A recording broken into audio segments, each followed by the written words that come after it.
Hello, hello, hello, and welcome to another live stream on this wonderful Wednesday.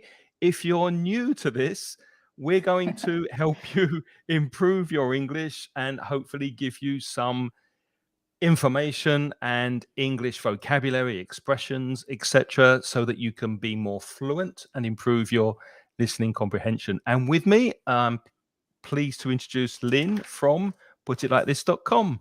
Hi, All Lynn. right. Hi, Craig. Yeah, it was a very enthusiastic start.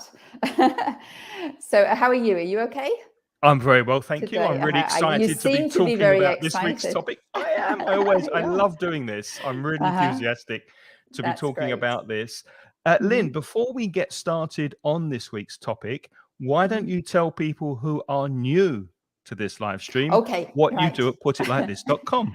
All right, thank you. So, putitlikethis.com is my website, and I'm an online teacher, exclusively online teaching, really now, and I'm trying to help people find their own voice in English. So I don't do standardized courses. What I do is I find out what your needs are in English and what purposes, what kind of voice in English you want to find, and then I make a course for you. So it's all about tailor making courses. And people have lots of different needs. So some people are like the traditional ones that they want to prepare for a specific exam, but sometimes people are having to present things to people in English, or sometimes teachers are having to teach their subject matter in English, but they're actually not teaching English, they're teaching history in English, for example. So I have all sorts of different people, and of course business people doing business English. But if you go to my website, you'll see all the types of things that I do. Yeah, if you want more information, go to putitlikethis.com, and also there are Lynn's contact details on her website. And if you've never seen me before, my name's Craig, and I write material for mansioningles.com, where you can find courses for free, lots of material, listenings. There's a 2-weekly newsletter that you can sign up for and receive free in your inbox every 2 weeks. And we also have a podcast. We have a podcast, but It's not that one. I totally forgot that I wanted to mention today, Okay. if you're studying for the B2 First Cambridge exam, I have a course that's at Inglés, or English, better, English, masterclass.net. So if you are studying for the exam and you want a course that will prepare you properly to take the exam, go over to the website englishmasterclass.net, and you'll find more information there on what the course is about. So B2 first, only for B2 first.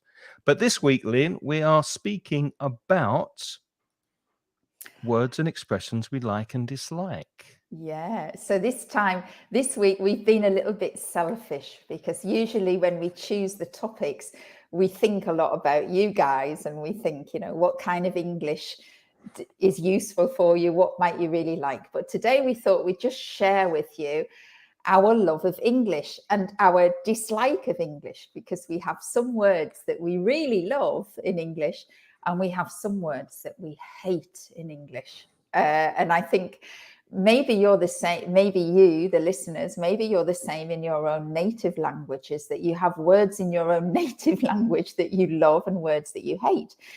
And it's been quite interesting, because Craig and I made our lists of words that we like or dislike.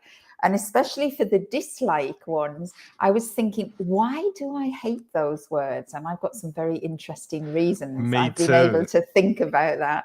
Me too, yeah. And that also takes us to the question, how do you learn new words? Because if you're reading a book or you're listening to a podcast or the news, you hear lots of new words. And how do you choose which words to learn? How do you record or write down or put in one place new words so that you can improve your vocabulary? But before we answer that question and ask your opinion, let's say hi to people who are joining us. We've got Heidi from Buenos Aires, Argentina. Hello to you. Norma's with us. Isma, nice to see you too. And Gemma, Are you all right? Yes, I am all right. I hope you're all right too, Gemma. Thanks for joining us again. Isma and Fabiana. And who else is here? Norma is back again. Francisca. She comes quite regularly too, Norma. And we have 2 Normas today. Yeah. And Arturo And Arturo. from Okay. Honduras. Hello to you, Okay. Arturo. Thank you very much for being here. All right. So, how do you learn new words? And what I often say to my students, and I don't know if you agree, Lynn, but it's really difficult to write down and make a note of every single word in English or every single expression that's new. I think, well, when I learned Spanish, for me, I tended to write down words and expressions that I liked, that attracted my attention, that aroused my curiosity, words that sounded nice or words that I liked the meaning of. And I was very, very selective in words that I decided to learn. And that made me, I think, learn them easier. Do you agree with that? Yeah, I think I do and I don't. I do and I don't. I think in my language learning, because I've also learned other languages, I speak Spanish and German and French. And I think when I started learning languages, of course, at school, I wrote the words down that my teacher gave me. So the teachers used to give you a list and you put them in a vocabulary book and you put like the foreign language on one side, the English translation on the other. These are the words today. Learn them. Exactly, learn them. No and then choice. you used to take a little page and you used to test yourself. I think that's how I started learning the first foreign language. Yeah, so it was what my teacher gave me. But it's true that when I went to learn the second foreign language, which was in my case German, I was actually living in Germany, so I had this necessity to be able to speak the language. And then I was much more selective. So then I made a note of the words that I needed. So when I was trying to express myself and I could get assistance from somebody to tell me the German word for I want to say this, then I would make a note of it, or I would try to remember it. Sometimes I attach funny, in order to help me remember things, I attach funny sounds, or if it sounds funny or I think it sounds like that, I make relationships to try to help me remember things, yeah? Or I make an image in my head to imagine what the word is. And like I have images in my memory to help me remember certain words, and also audio memory of it. But with many of my students, so I kind of encourage my students to be selective about the vocabulary that they use. And I don't give lists to my students of words. I encourage them to be selective. So, for example, when we do online classes, when they're talking to me, I tend to I give them vocabulary they need by writing it in the chat file. But I tell them after the lesson, go through the chat file and only select the words that you think you might use again in the future. Exactly. Yeah. Because obviously you can't remember lots of them. But you said something very interesting when you were learning German. You said that you sometimes asked how to say something in German. So maybe it's a bit of a stretch. Maybe it's not exactly accurate, but if you want to call it active and passive vocabulary, what I mean is there's the kind of vocabulary that you find when you're reading a text and you see a word and the word is in the text and you don't know what it means. So maybe you check it. It's been given to you. It's been presented to you. And then there's what you said where you say, well, how do I say this in German? Or how do I say this in English? So you want to express something and you need the words and the grammar maybe to say it. So you need that you're asking for it hasn't been given to you.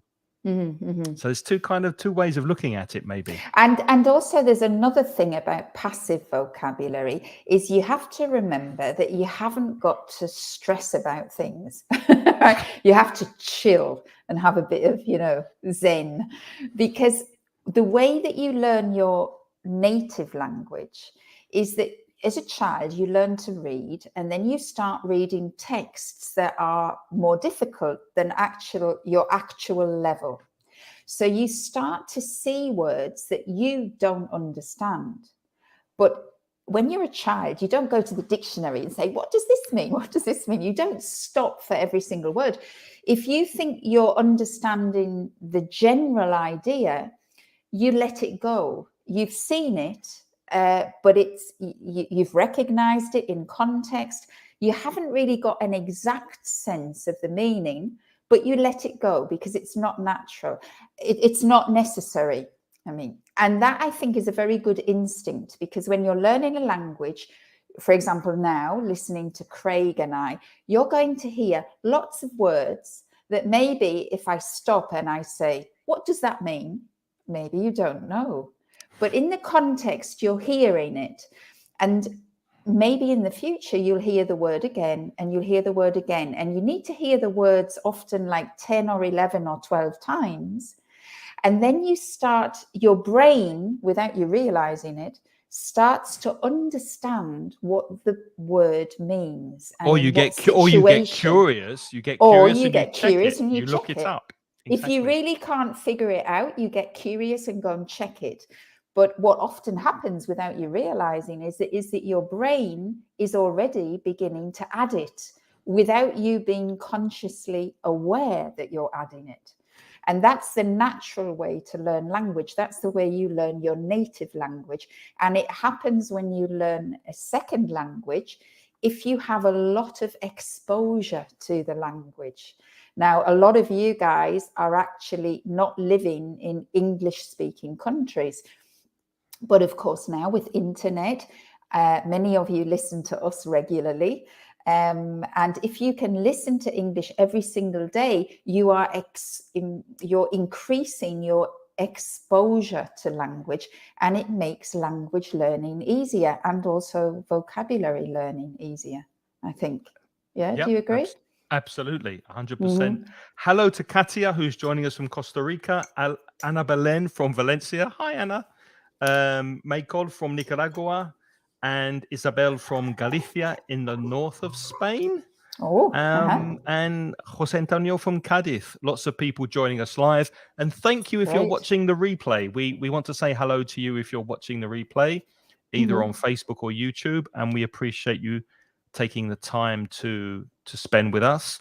And we hope you'll be learning some new words today. So what we've done here is Lynn and I have chosen 10 words that we like each and 10 words that we dislike. And we will introduce the words and say why.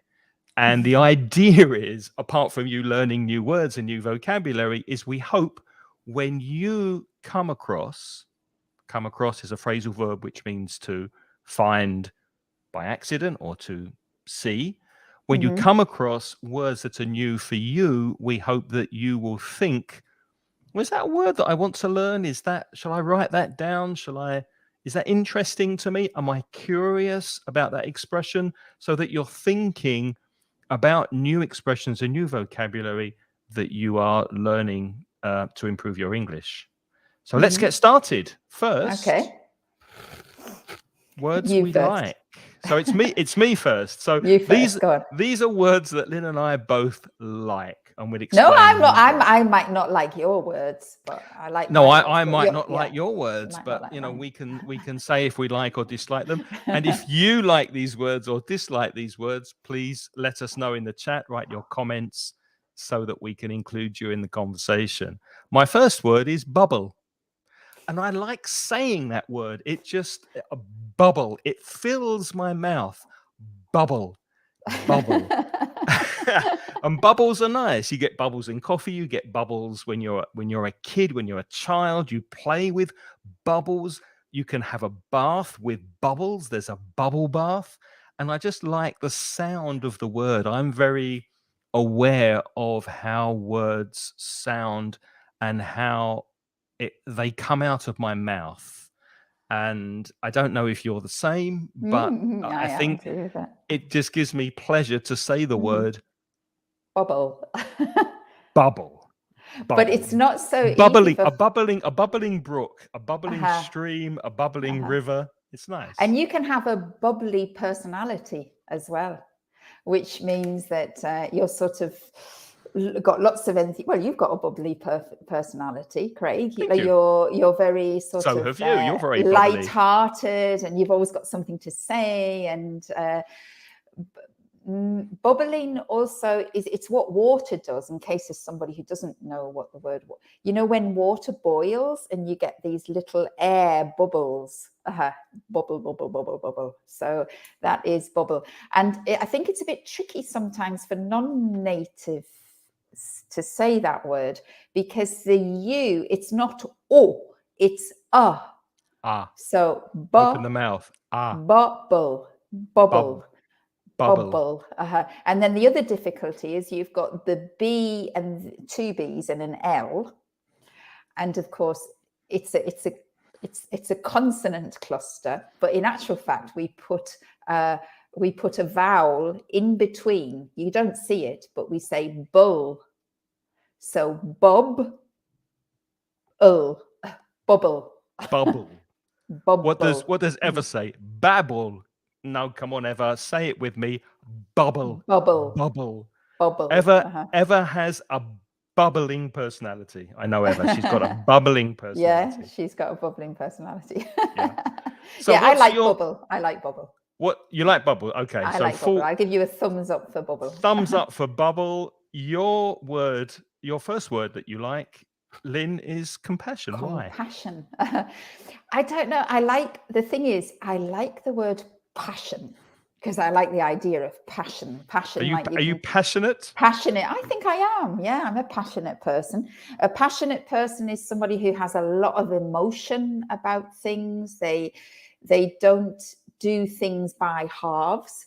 I don't know. Do you know? You've heard of that expression? To do things by halves is when you don't put all of your energy into something, then you're not very passionate. But if you're passionate, you put all of your energy into something. But I love this word because I like the word com. And because I've learned foreign languages, I know that com means with. Of course, English people don't know that com means with, but if you have learned any other Latin languages, then you know that com means with. And when I look at that word, I think it's just so nice to say that, because compassion means that you feel the suffering of others and you try to help those other people, right? You feel, because really passion, the origin of the word passion is actually suffering. It comes from, I looked it up on the etymology, and passion comes, the first uses of passion is to do with Christianity. It's the idea of the suffering of Christ on the cross. That sometimes you talk about passion plays, and they talk in religion about the passion. So passion is actually suffering. Doesn't compassion mean having the sympathy for suffering? It does. It has sympathy for suffering. So it's having the understanding that you're suffering with other people. You're understanding their suffering. I don't know. I think it's such a complex word. And it's such a complex feeling, isn't it? Compassion. And it's a lovely human attribute, people who are compassionate. So I like that word. Me too. I'm going to give that word the thumbs up as well. I think it's a lovely word. And obviously the adjective compassionate and compassion is the noun. My second word is a word that you probably know. It's sunny. Sunny. The adjective sunny. Sun is the noun, but sunny, for me, it's a bright, happy, positive word. I mean, everybody likes a sunny day, right? And you can have a sunny personality. It's very positive. Sunshine is another word I really like. Anything connected to sun for me is brightness and happiness and light and good. So I just like the word sunny. Maybe you like it because it's got the same vowel sound as bubble. Sunny, bubble. Sunny, bubble. The U Maybe. is the sound, the beginning. Yeah. Can you have a sunny and bubble? Sunny, but no, you can't have a sunny bubble. You can't have a sunny bubble. No. It's a shame. Hema says she likes the word sunrise. Yes, I like that one too. I like sunrise. It's very hopeful, the word sunrise, because you think of the sun rising, don't you? Well, actually, I won't say, but I've got an opposite word to that later. My third word, but we'll come to that in a second, which is the opposite to sunrise. And Elizabeth says, compassion for the people who are in war. Yes, of absolutely. course. Yeah. I think lots of people in the world now have a lot of compassion for the people who are suffering in the war at the moment in Ukraine. Yeah, definitely. Exactly. Yeah. And Hema says, yeah, for me, sunrise. Yeah, bubble and squeak. Do you know what that is? Well, I don't know. I don't actually know what it's made of, but it's something to eat, isn't it? It's a London dish, isn't it? It is, and I'll explain what it is. I have eaten it before, and it's when you have a meal, for example, a roast dinner, and you have a roast chicken or roast beef or whatever, and you have the roast potatoes and the vegetables. Usually there's so much food that you don't eat all of it. And we have what's called leftovers, the food that is left over. I know what it is now. Yeah. You don't throw it away. You keep it, put it in the fridge. The next day you can make bubble and squeak, which is putting everything together, mixing it up, putting it in the oven. In the frying pan, or do you put it in the oven? I'm not sure because I don't cook. But if I remember, my mum, I think, used to put it in the oven. Okay. So there was like all the vegetables, the cauliflower, the broccoli, the potatoes, the parsnips, everything together with the meat that was left over. And it used to cook in the oven, and we'd eat everything the next day in a mixture. Because in the north, we have fry up, which I thought was maybe bubble and squeak because it was all the Sunday dinner. But afterwards, you stuck it in the frying pan with some oil and you just fried it all together. Yeah. Yeah, but I don't know. I'm not sure. I've never had bubble and squeak. And of course, if you have chips left over, if you don't eat all of the chips, you can put them in the fridge, and that's what Scottish people call a salad. What? What did you just say? That's a joke. That's a joke. I hope there's no Scottish people listening. Okay, your second word. You have to say something. Isn't that a nice word? Say, isn't that a nice word, Lynn? Isn't that a nice word, Lynn? Absolutely. Do you like that word, Lynn? I love the word, absolutely. But I like it when you use it to mean I agree with you. Yeah. So, and it's an alternative to say I agree. So, for example, if Craig says, oh, that was brilliant, and I say, absolutely. So I love that sort of, I think it's a very affirmative word when you say, yes, you're right. And it kind of, I like it because it binds you to the other person. Like you're on the same wavelength when you say absolutely. Oh, really? It needs an exclamation mark, like I've put there, right? Mark, thank you. Absolutely. Absolutely. But notice the way Lynn's saying it. Notice her intonation. If I say, it was a lovely day today, wasn't it, Lynn? Absolutely. Absolutely. So we've got absolutely. We've got 4 syllables there. Absolutely. Absolutely. So it's the third syllable that has the stress. Absolutely. And we often put that as an adverb before adjectives that are extreme. So you could say, like, for example, the verb, the adjective brilliant is what we call in grammar, we say it's an extreme adjective. because you can't have anything better than brilliant. It's brilliant, right? And if you want to emphasize the word brilliant, we say it was absolutely brilliant. But you can't use the word absolutely with adjectives that have grading. So you can't say, for example, the word good. You can say the adjective good is not extreme. It can be fairly good, very good, quite good. But you can't say, because that word can be changed with other words, it can be graded. You can't say absolutely good, right?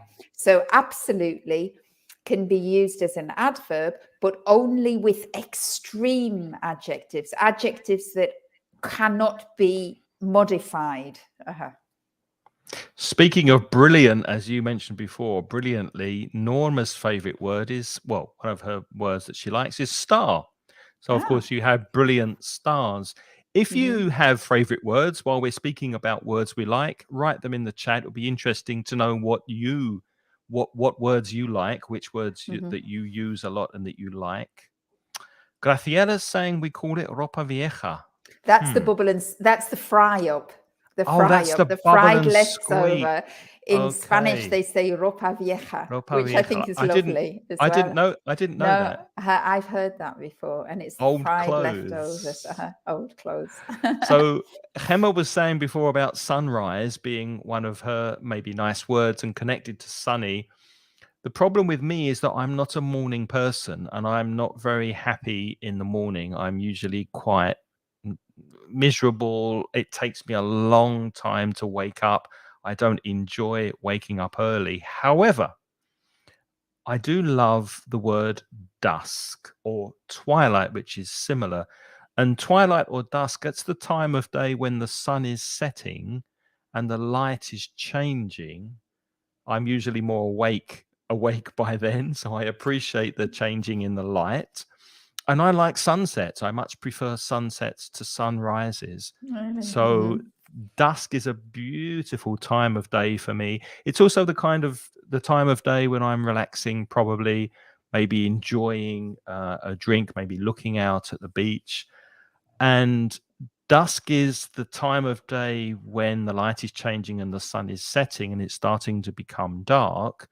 The adverb is the adjective is dusky.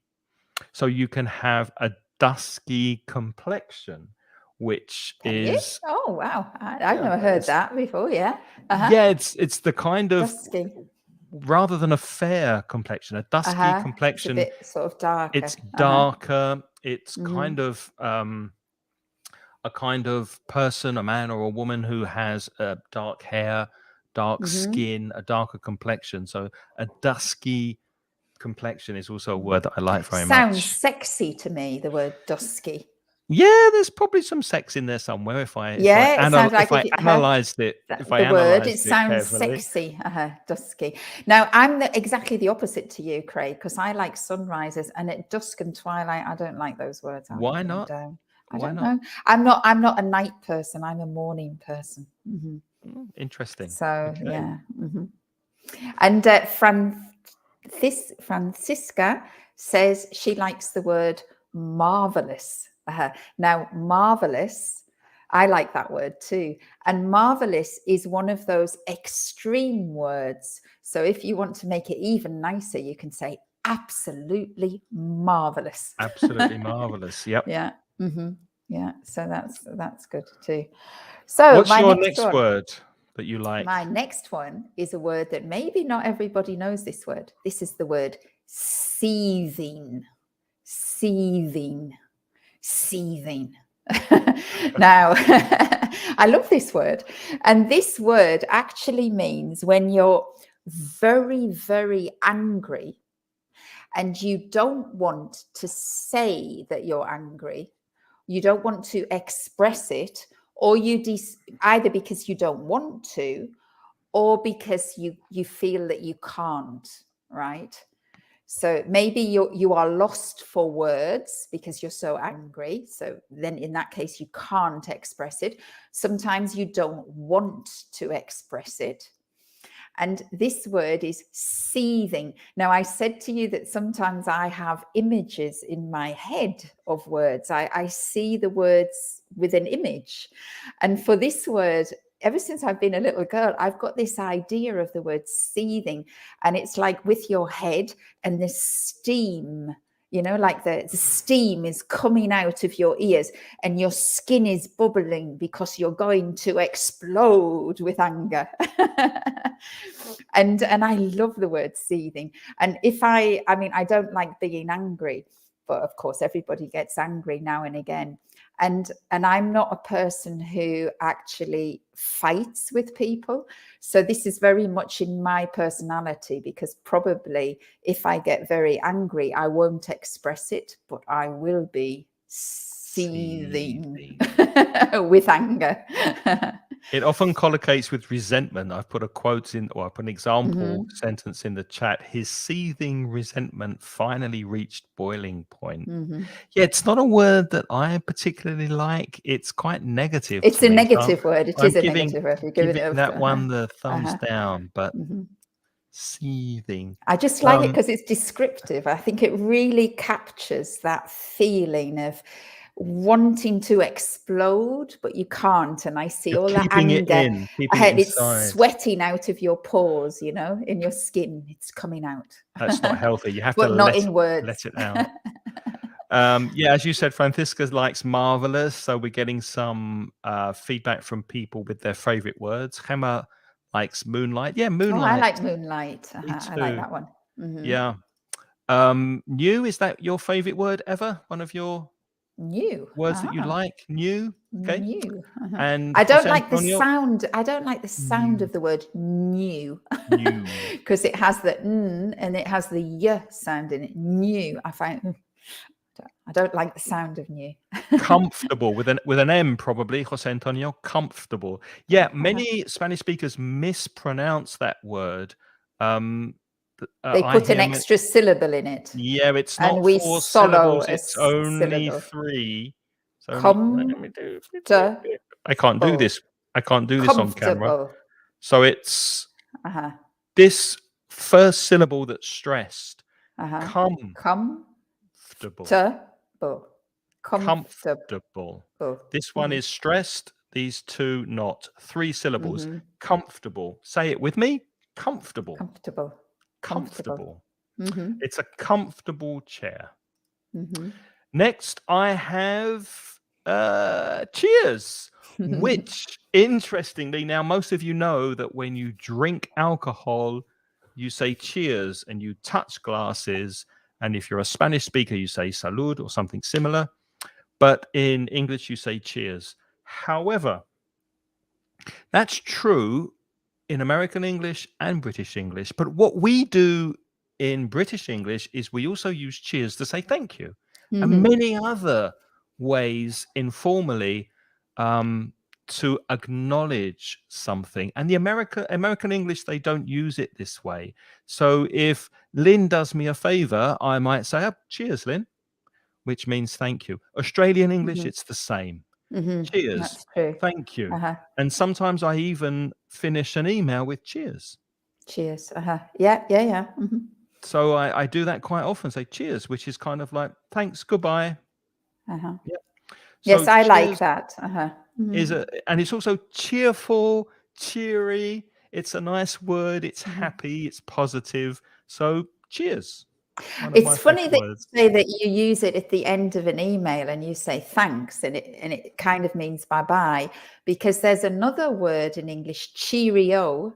Cheerio, goodbye. Which means goodbye. That's quite maybe old-fashioned. It's a bit old-fashioned. It's like, but it's interesting because we say hello to greet, and it finishes with an O, and we say cheerio to say goodbye. So it's funny with that O at the end, isn't it? I never thought about that. Jose Antonio says Cheers is a good TV series. Yeah, I remember Cheers, the TV series. Yeah, a bar in Boston, I think. That was a very good TV series. And Cello's saying, I've always liked ocean. Yeah, that's nice. That's a nice word. It is. I like ocean. It's got the sound of the ocean, hasn't it? Of the wave when it crashes to the shore and it goes ocean.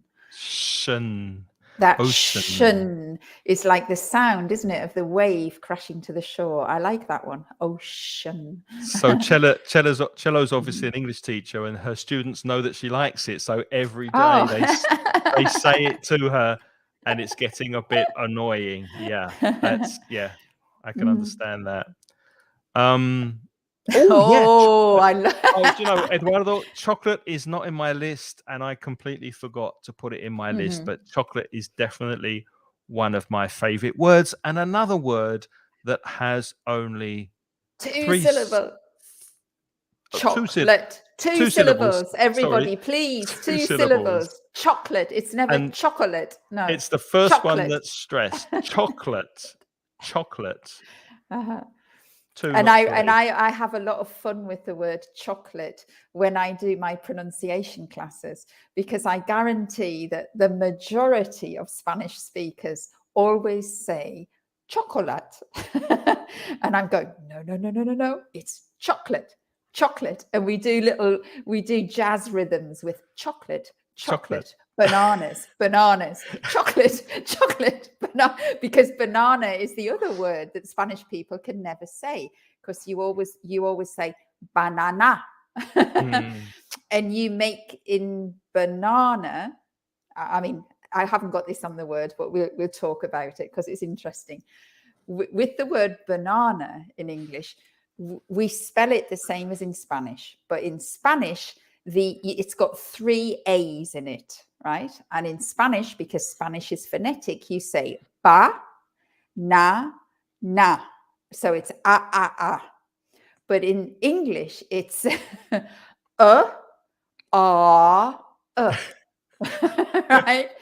So it's banana,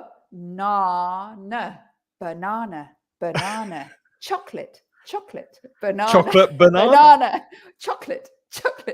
So when you all go to bed tonight, you can practice in the shower. Banana, chocolate. When you were growing up in the UK, did you ever have chocolate bananas? Do you remember chocolate bananas? Yeah, they were little sort of sweets in the shape of a banana. It wasn't a banana, and it was covered in chocolate. They were nice. Your next one, 6 and 2 3s. I've never heard this expression before. Really? Because I bet in the South you say half a dozen of one and 6 of another. No, 6 of one and half a dozen 6 of one and half a dozen of another. Well, in the North, we use this expression 6 and 2 3s, which means that it doesn't matter which way you do it, the result is the same. So, of course, in calculation, the number could be the number 6, or 6 could be 2 multiplied by 3, right? So the two concepts are the same. And so this little phrase means it doesn't matter. So if Craig says to me, Lynn, shall we go to this bar or should we go to this bar? I'm not sure because I like this bar, but then the other bar might be nice. And he's a bit indecisive. And I'll say, look, Craig, it doesn't matter. It's 6 and 2 3s. They both sell beer. 6 of one, half a dozen of the other. And I think in other parts of Britain, you say 6 of one and half a dozen of another. 6 and 2 3s. 6 and 2 3s. That's nice. Which means it doesn't matter. And Jose Antonio really likes your examples, Lynn. So that's a definite thumbs up from Eduardo, from Jose Antonio. And Carlos likes the word Q. I like the word Q too. I love the way it's spelt. Don't you think it's a lovely spelling? Q-U-E-U-E. I hate it. I hate the really? I hate the spelling because it's difficult for students to learn, and I hate that what it represents. I mean, does anyone like queuing? No, British people have got a reputation for queuing. It's a national sport. I don't like queue. I hate queuing. It's just a waste of time. So no, I'm sorry. I don't like that one, Carlos. No. I like the spelling of that one, Carlos. My next word that I like is serene. Serene. Serene. So the first E sound is eh. No, it's not. It's Uh, schwa, it's s, the same as in banana. banana. Uh, uh, and the second E is pronounced longer. It's E. So it's serene. Serene. And serene means kind of calm, tranquility, something very relaxing. For example, you can be in a serene mood, you can have a serene lake. It reminds me of water that's very calm and very still. And I just like the way the word sounds. And you can probably notice here there's something that's repeating. The way I like the way the words sound. I like saying them. I like the way they come out of my mouth, like bubble, serene. And also the image I have, the picture, and Lynn before mentioned pictures in your mind. If you can create a connection, a picture in your mind, an image that connects the word in English that you're trying to learn with a picture, it's much easier to remember and that word will stick. And for me, serene, I can imagine this beautiful picture of the mountains in the Himalayas in Nepal or India with this beautiful still lake or water, lovely and peaceful and just tranquility. And that for me is the word serene. What do you think? Thumbs up or thumbs down? I like the word serene. I do like the word serene. Graciela has said it's a beautiful, serene is beautiful as a name, but in Yes. English we don't use we say Serena, don't Serena. Yeah. Serena Williams, the tennis player. Exactly. So we put an A at the end and it has like another vowel, Serena. It has another syllable. But I like the word. It's different to Serena because Serena, you've got more to come because your voice goes up at the end. But with Serene, it's so chilling, isn't it? It just You just dissipates. chill. It Disappears. in Yeah. meditation. Serene. Serene. I like that. Yeah, ever saying that, the vowels are always difficult. Yeah, they are. You just have to try to identify the vowel sounds with the words. And Norma likes hope. Yes, I like that one too. Hope. I like the concept. I like the concept. I like the concept, but the word for me is hope. doesn't really do much for me. Hope. For me, And Eduardo, can you put that one up? Because I just have to answer that one. You say 3 letters A and all are pronounced differently. Is that right? No, 2 pronunciations of it. So we've got the schwa, the which is the lazy sound where you don't stretch your muscles. You just say Yeah, you don't change anything in your mouth. So the first syllable and the last syllable is but the syllable in the middle is the strong vowel, and it's a long vowel. It's ah. So are you speaking about banana? But I banana. think Eduardo is speaking about the word Abraham because you've got the letter A pronounced 3 ways. Abraham. I get you. I thought you were asking about bananas. No, you're driving him. We're driving him bananas with crazy English. Yeah, that's really good example. You're right, Eduardo, because you're right. The first 3 A is A, B, C, br, and the is the one that Lynn was just demonstrating. It's called the schwa, and it's the sound that's the most common sound in English. And it's the sound when you wake up on Monday morning and you think of work. You get out of bed and it's a very lazy. It's a very lazy sound. Abraham, and the ham is the which is the same as hat or sat or cat. Strong. So you're right, Eduardo. The same letter with 3 very clever pronunciations. Abraham. I didn't know that, but that's a great example. And Jose Antonio has picked another one. Yeah, this is another tricky word for Spanish people to say because it's like the word comfortable, vegetable, just 3 syllables. Yep. It's not vegetable, it's vegetable. Vegetable. Vegetables. You must eat your vegetables. It's you now. Yeah. I'm going to have to put a bit of a spoiler in here. You realize that we're 45 minutes in and we haven't got to words that we dislike. So I think we should take our dislike words to another episode. Okay, yeah. let's Shall we do that do next that? time. Because Yep. we've still got lots to go because Yeah. we're liking the ones now. So the next one I like is a little bit like your Serene. I like the word exquisite. Me too. Yeah, I'll give that the thumbs up. Give you Definitely. thumbs It's up. an exquisite word. Yes, and it means very beautiful. Very beautiful. And again, we can be even more adventurous because exquisite cannot be graded. So you could say it is absolutely exquisite.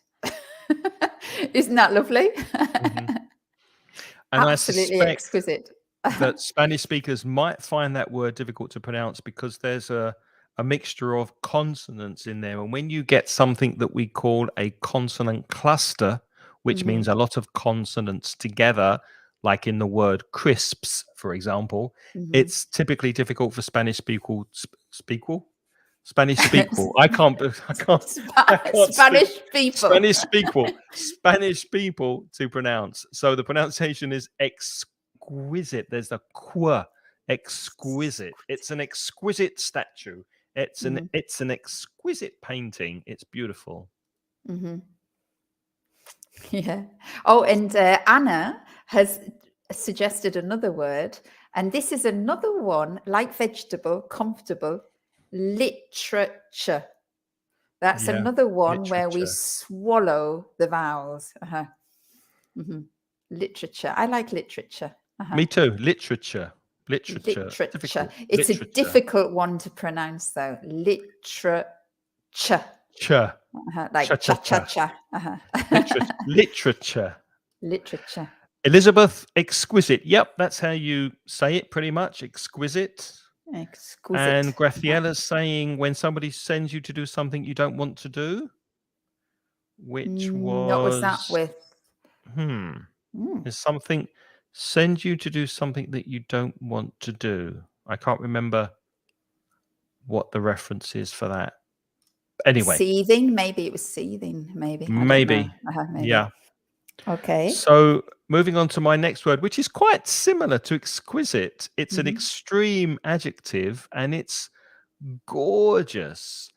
And something can be absolutely gorgeous. Absolutely gorgeous. So, you can look at an attractive woman or painting or piece of furniture or view or scenery. Man. A man can be absolutely gorgeous as well. Yeah, but I was going to say you can call them pretty, attractive, beautiful, nice. You can call men that as well.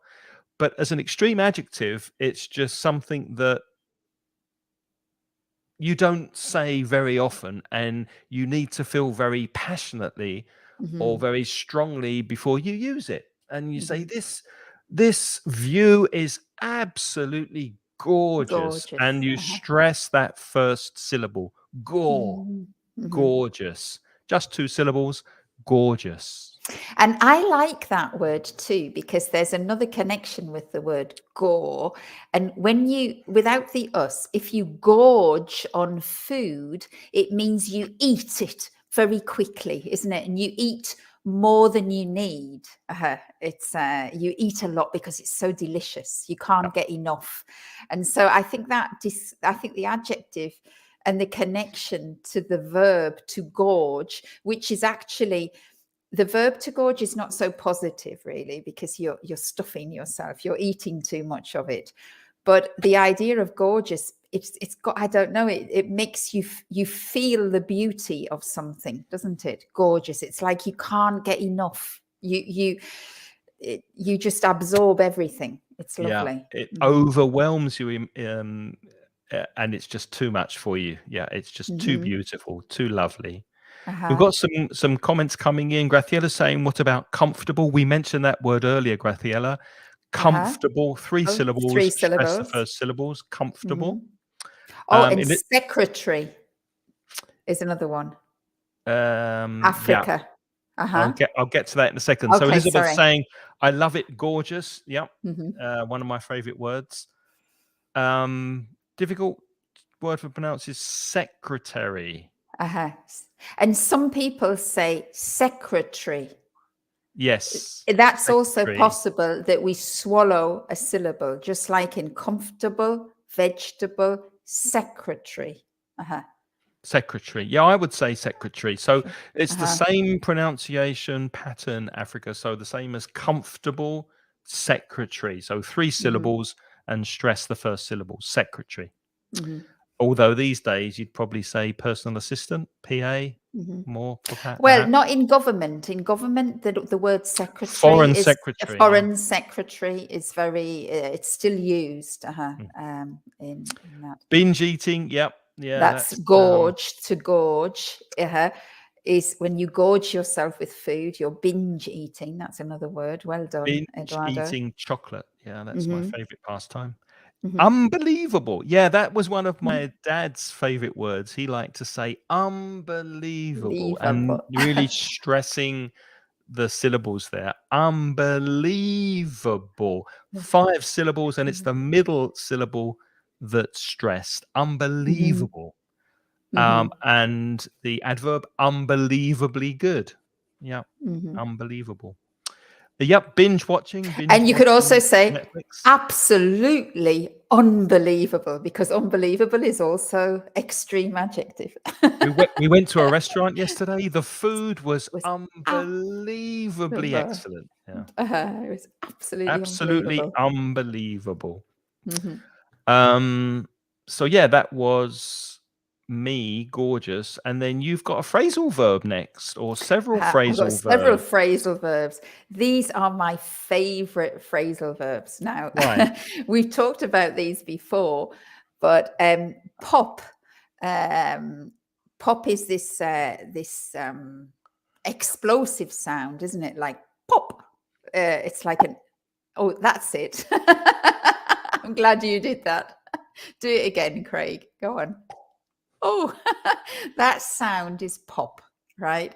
Now, but we do use the word, and sometimes pop is another word as well for any fizzy drink like lemonade or Coca-Cola. They're all kinds of pop. And of course, you know the word pop from pop music as well. That's pop. That's short for the word popular in pop music. Pop culture. That's short for the word popular. But this in the verb is something completely different. To pop, like the sound that he made, the vision of it is that it's a brief going in and going out. So if you if I go off screen, and I go right, I'm popping my head in and out, right? But I like this verb because I use it a lot when I want to visit people.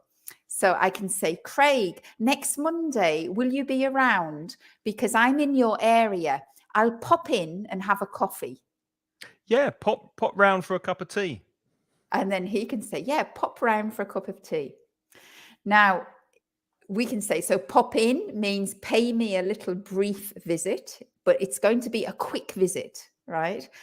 And he can say, because you know that we can say, come round my house. Sometimes we use that preposition round, which means just come to my house, come round. And so you can say, pop round my house. And if you have a good sense of geography, not everybody uses this, but I have quite a good sense of geography. And I know if I'm in the north and somebody's in the south. Not everybody knows that. And, and if I'm in the north and Craig is in the south, I'll say, I'll pop down later for a drink. Or do you want to pop up and see me? So it's also to do with direction. Also, I have some friends, and where I live on top of a hill, and my friends live at the bottom of the hill. And if I'm on the telephone to them, I'll say, right, I'll pop down to see you later. Or I might say to them, do you want to pop up and see me? So you have to have a good sense of geography to use up and down. Yeah. Also with neighbours, if you've got a neighbour who's living, I live in a flat and I've Oh, got yeah. neighbours up and Above you down. and down. Uh-huh. So I can say to my neighbour upstairs, hey, pop down and we'll listen to some music, or I'll pop up and have a beer with you later. Uh-huh. And Exactly. I love the word pop. I like it because it's like spontaneous, just like the noise that you made. It's explosive and popped and spontaneous. So that's really nice. I like that. It's very informal and very, very common in spoken Mm-hmm. English. Of course, there's popcorn, as Eva Oh, said. that's You true. have Mm-hmm. Mm-hmm. that's the sound that the corn makes when Mm-hmm. it heats and Ah, explodes. It makes the pop. and did you see what Eduardo said? Where Above Ava's popcorn. does a bubble Does a pop? bubble pop? Yes. It does. A bubble bursts or a bubble pops. It can Yeah. pop too. You've popped my bubble. You've burst my bubble. Mm-hmm. Norma likes smile, which is another lovely Mm-hmm. word. Mm-hmm. Yeah, I like that Because word. it Smile. sounds nice, the S and the M, doesn't it? Smile. It's Yeah, nice. like happy and Smile. sunny. Yeah. Mm-hmm. Graciela says in Argentina it was used knack and And pop. pop. I'm not sure what I knack. wonder what that means. Can you explain that, Graciela? What do you mean by knack and pop? Knack I'm not and too pop. sure Uh-huh. what that is. Okay. My next word is pretty obvious, really, because I hope most people would agree that love is a lovely word. And you can't have too much love in the world. And at the moment, we're seeing a lot of hate, unfortunately. Mm-hmm. But you've got to spread some love. And what 3 words are nicer than I love you? I mean, those are the 3 words that everybody wants to hear. I know No? 4 words that are nicer than three. I love you back. Absolutely love you. And I can do 6 words. I absolutely love you. You're gorgeous. Impressive. Yeah, I'm combining everything now, aren't I? I'll stay with 3. I love chocolate. I love chocolate. I love chocolate. Now, your next word is curious, Lynn. Why do you like Mm-hmm. the word poor? Poor. Uh-huh. Well, I like this word poor because I always have difficulty when I'm teaching Spanish speakers because there isn't really a word in Spanish that means pour. Now, pour is, for example, when I put my water into my glass, right? I am pouring the water into the glass. Now, I know that in Spanish they have a word verter, Echar. or echar. But for example, when you pour tea as well. Now, the act of pouring is very sort of, I don't know, it's very delicate. It's very precise, isn't it? To pour is to precise. Whereas like in Spanish, echar is like, I mean, it could be not precise, not delicate, couldn't it? Mm-hmm. And verter for me in Spanish seems to me to be also not delicate enough. And so I like the word pour because it's very precise and it's very delicate. And I like to pour the tea. I like to say, if I have a pot of tea, I like to say, would you like to pour or shall I? and a waiter pours the wine. He pours the wine. Eduardo has read my mind because I was exactly thinking that, Eduardo. Eduardo's saying that not many people know that when it's raining heavily, it's pouring, which means the rain is literally pouring on your head and on the street. That's a very, very common expression for heavy rain. Heavy rain. So thank you, Eduardo, for mentioning that. It's pouring outside. It's raining heavily. Gemma likes the word flow. I like the word flow. Too. Yeah. I like and it's flow. there's an image, isn't there, of that, like flow. It's like I have an image of a direction with the word flow. I also like the word workflow. Workflow is the way you work. So you organize or you map out and plan the way you're working. That is your workflow, the way that you work on a regular basis. That's a lovely word, flow. Pour is vaciar, says Norma. Absolutely. And Heidi says that Knack is national or national. National. Ah, okay. So it was used nationally, national and pop. I'm still not sure. Maybe for the music, pop music. Perhaps in Argentina. Yeah. Okay. Possibly. Yeah.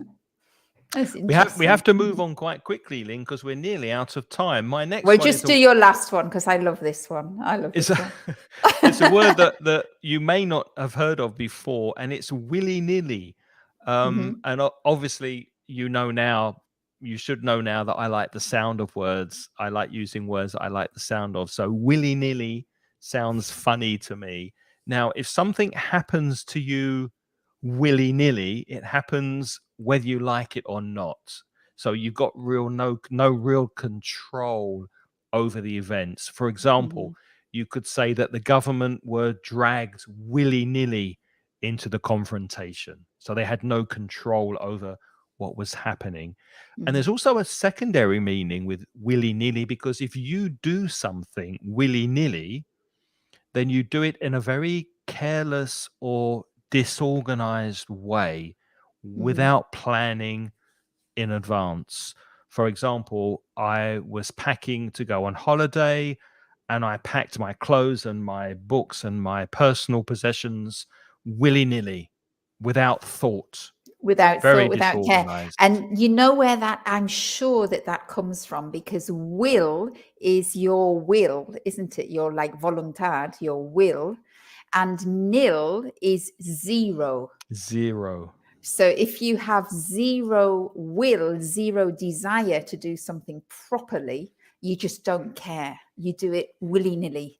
I love that word. And it's got lots of meaning behind it, willy-nilly. Yeah. So it means to do something arbitrarily, doesn't it? Or to do something carelessly. Without organization. Without planning. It's like, because with Hemmer's word before of flow, workflow, you could say, look, when you do something, when you're working, you need to plan your workflow. Don't just do it willy-nilly. Plan out what you're going to do step by step. Be organized. Willy-nilly. Right. Don't do any more, because we've got a couple. I think it's the end, and we've got a couple of things to respond to. Okay. Carlos has asked if we can make a class, I presume, about causative verbs. We'll certainly put it on our list. I will write it down willy-nilly, Carlos. No, put it in your workflow. And we'll have a think about that one. And Christine has made a comment. She often confuses willy-nilly with the word dilly-dally. Oh, I love dilly-dally. Dilly-dally is lovely. Dilly-dally is when you are not in a hurry. You're hesitating. So if you're in a hurry because you've got to catch the bus, and maybe your partner is faffing around, and you say, stop dilly-dallying, come on, we're going to miss the bus. Don't dilly-dally, which means don't start hesitating or taking time to do silly things. You need to hurry. Yeah. If you're interested, because I'm from London, there's a song that's "Don't Dilly Dally on the Way." I'll put a link. I'll put a YouTube link in the chat there if you want to listen to it after we've finished. You might enjoy that, Christine. Don't dilly dally on the way. Don't hesitate. I'm getting married in the morning, isn't it? I'm getting married in the morning. Is it? No, I think so. And don't dilly dally. My old man said, follow the van and don't dilly-dally on the way. Yeah, that's right. Sorry, it's a different song. Different song. Sorry. Obviously, Lynn is not from London. She does not remember her Cockney party songs. We need to have a good old knees up and put some Chas and Dave on. And don't dilly-dally on the way. Right. Well, with all of that, So we have to stop now because it's 5 past. We're going to be cut we're off over the live time. stream. Yeah. We're both getting hungry. It's supper time. It's dinner time here in Spain. So we want to thank you for spending time with us. We hope that's been useful, and we're going to save the words that we dislike, the for next horrible time. words, for 2 weeks when Lynn will be back, and we'll speak about words that we really don't like. Yeah. So before we go, we'll just remind you where we're from and how you can get in touch with us. I'm Craig from mansioningles.com, and on this website you can find free courses to improve your English. You can also buy courses if you're interested in paid courses, and there's lots of free material as well for you to enjoy.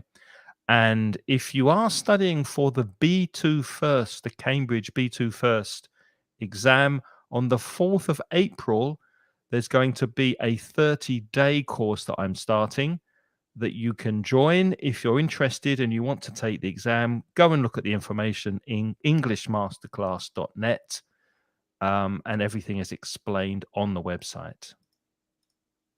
Okay, and finally, I'm Lynn. Putitlikethis.com is my website, and I'm an online teacher. So if anybody's interested in doing online classes with me, go to my website and you can find out what kind of classes that I offer. Okay, right. So I hope you had fun. We had a lot of fun tonight, didn't we? We did. And as Christine says, ta-ta. So ta-ta for now. Ta-ta, which means goodbye. And we'll see you again soon. Take care. All right. Bye-bye. Thank you very much. Bye-bye. Bye-bye.